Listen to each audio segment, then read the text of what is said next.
Welcome to Tech Latest from Nikkei Asia, where we bring you the freshest updates from the technology sector in Asia. I'm your host, Katey Creel, and in this week's episode, I'm here with Mitsuru Obe to talk about space, defense, and who's paying for it.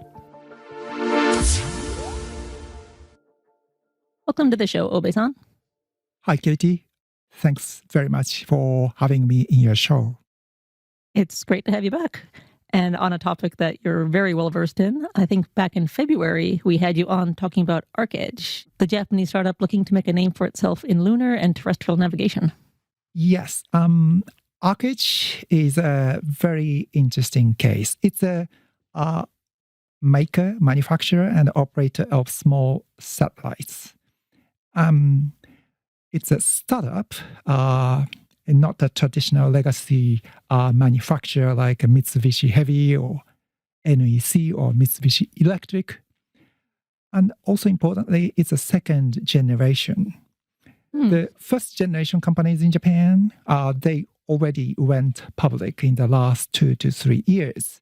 They include Astroscale, iSpace, Synspective, and such. And then the generational change is happening in Japan, but not just in Japan, in other countries as well. In the US, the first generation companies are SpaceX, Rocket Lab, Planet Lab, Maxar Technologies. These are the pioneers and role models for the next generation. You also have the first generation companies like ICEYE or OneWeb in Europe.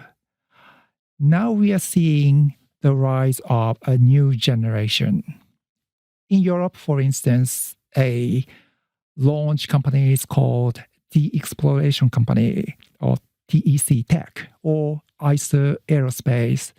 Both of them are in Germany. And Aurora Tech, which is a satellite constellation company for wildfire monitoring. So we are seeing the second wave. In Japan, examples include Elevation Space, which carries out production, manufacturing, and experiments in space, and Warp Space, which provides light-based communication in space. That's a lot going on, not just in Japan, but around the world. So what are some of the differences between the first and second generation startups, or does it depend on the market? I think the biggest difference is the market environment, the business environment. So investors learned from the first generation companies, who succeeded, who did not, what kind of returns you got or you did not. So that's affecting the business model and the financing model for the second generation. The important thing to keep in mind is that these companies are aspiring for fundamental change in society. We call that the deep tech. So not like commercial startups or e-retail that's very much short-term return focused. Exactly. And that often involves a big upfront investment. So the issue is always how to pay for this kind of investment or this kind of technologies. And in the context of Japan, another interesting backdrop is change in the capital markets. Today, investors have a more voice over the management running of a company. So basically, investors and then the markets are looking for investable companies. Big visions and dreams are important, but not just high risk, high return investments, but something that ordinary investors like institutions, life insurers or pension funds or asset managers, and then also even retail investors they are looking for companies that they can participate in without taking excessive risks. So these companies are, in a sense, a test case. I see. And the funding question is precisely what your latest feature looks at closely. So if sources of funding are changing, who's now putting up cash for these startups, and is it different from before? Yeah. So the government is stepping in here. But the important thing is that the government has also evolved, grown up. It is not like the government does everything, or neither it is like the private sector taking care of everything. So it's about combination. The government is very much aware that they cannot create SpaceX by themselves. Right. So their role is more of a catalyst on how to harness market forces or animal spirits or private sector ingenuities. And so often it takes a form of public-private partnership. What the right mix, it depends on countries. It varies between countries. In countries like the United States, 80% of a funding still comes from venture capital. Oh, that's a lot. Yes, but in Europe, governments are playing the role of venture capital. Examples include BPI France or Bayern Capital of Germany. In China, it's actually local governments that play a big role in terms of a capital supply. So the central government makes a decision about what kind of industry they want to have. Then the provincial governments respond and compete who can respond to that request to create China's own satellite communications company, China's own SpaceX. In Japan, it takes the form of a space strategy fund. It's a JAXA, a Japanese space agency is called JAXA. It's a JAXA program, 1 trillion yen over 10 years. Already a third of the money was disbursed last year, and another third expected this year. And most of the projects they're funding are expected to complete in about 7 years, so around 2030. So within that 10-year space, investment at the beginning, and then progress review in the later part of that period. And this is the investment decisions are made by outside experts, not the government officials. That's really interesting. Yeah, so like a business consultant or academics or people like that. It shows how Japan's tried a different mix between public and private, whereas it sounds like at least China's very top-down, government decides, government implements. In Japan, it's a little more mixed. Yeah, so the idea is that they try to replicate the success of SpaceX, but how quickly you can do it, you cannot spend 10 years, 20 years on this. So how to do that quickly, that's a challenge. Yeah, the speed question is interesting because you can't take forever, but you do need a longer time frame than perhaps private capital is willing to wait for returns. So getting the balance quite right sounds tricky. Exactly. So you've touched on this a bit so far, but what exactly is making governments step in as backers, seeing that now is a time we really need to nurture these sorts of companies? What really changed the landscape, space industry landscape, is the Ukraine war. National security has suddenly become a top priority everywhere. Of course, there are many other funding needs, social security in particular. Japan, Europe both have aging demographics. But after the Russian invasion, everything was turned upside down. It's almost 4 years since the war started. There's no sign of the war winding down. Instead, it's escalating.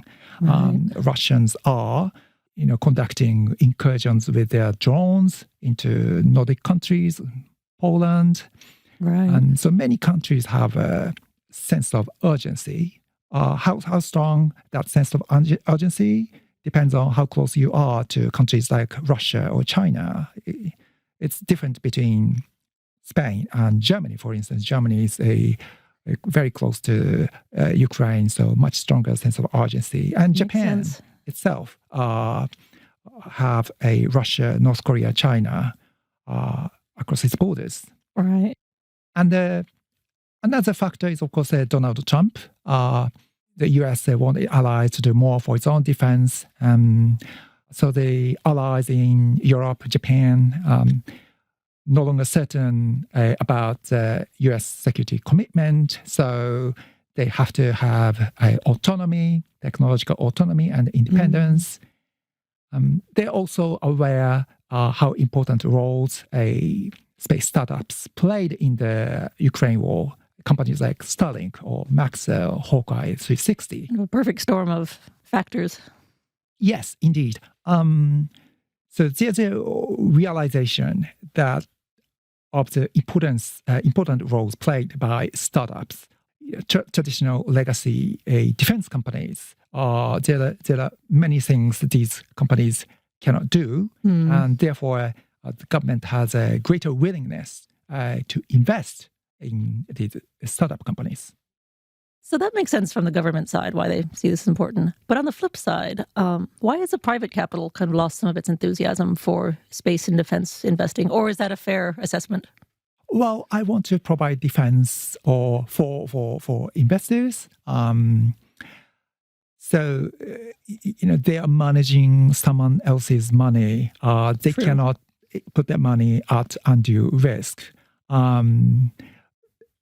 Risks and returns need to be balanced, yes. But if they have to choose, they have to choose safety, of course. They cannot lose someone else's money. So at least the safe returns a minimal requirement. Now, how successful space startups have been as publicly listed companies, that's a matter for debate. Simon Potter of Brightech, this is a US space consultancy, says that the performance of space startups has been no different from other venture investments, despite this massive government backup and support. Some companies still fail. Some companies succeed, but there are lots of failures as well.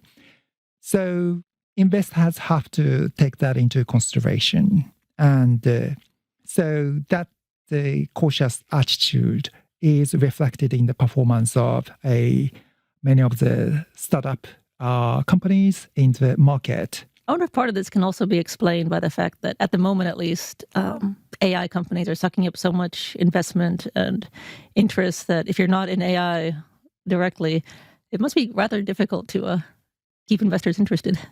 Yeah. But my sense is that defense and space are potentially a driver of venture investment and then a startup investment, not just AI. AI is, of course, driving venture investment, but space and defense can be another pillar. So from the investor side, this is clearly driving part of the change. But what about the investees? Do startups get something from the government backing that they couldn't get from, say, a venture capitalist?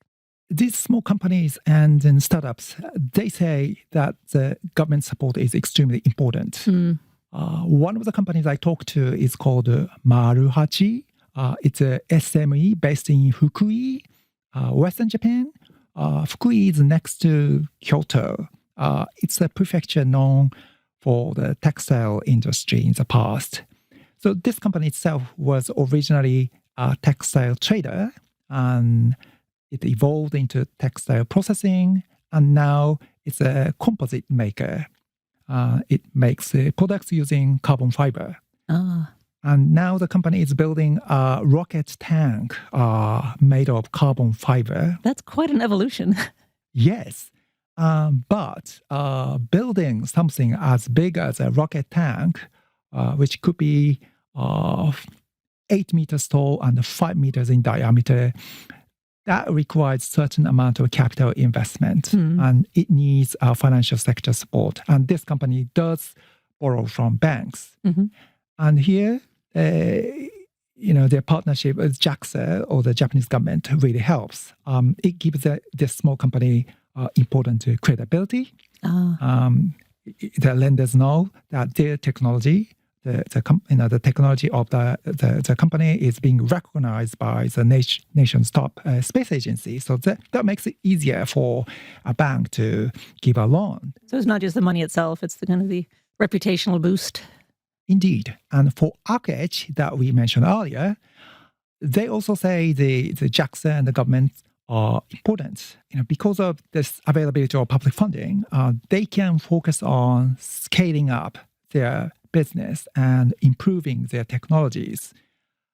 As opposed to just making ends meet, finding immediate customers and achieving short-term profits. Right. Comes back to the timing question of what kind of time scale we're looking at for, return on these investments. That's really interesting.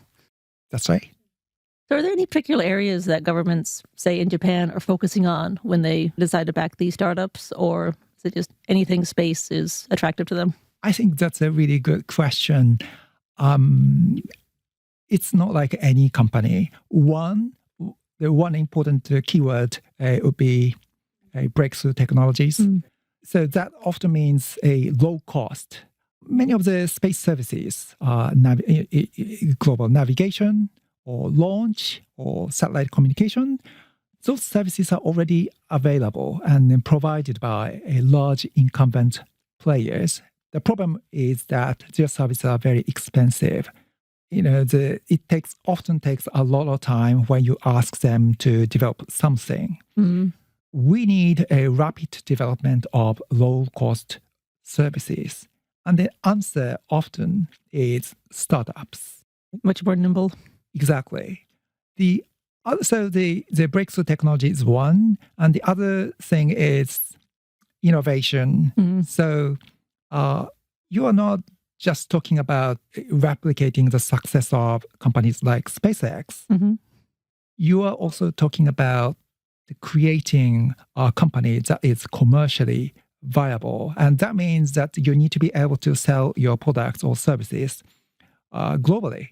And so you cannot do that just by copying what SpaceX is doing. You have to offer something new. I see. Yeah, so the one example, a Maruhachi that I mentioned before, they are developing a new carbon composite. Carbon composite is actually carbon composite on carbon fiber. This is not necessarily a new. It's being used these days in lots of aircraft. If you remember, there was a crash of a aircraft in the Japan's Haneda airport, and but all the passengers survived. And despite the explosion of the aircraft. I do remember that. Yeah.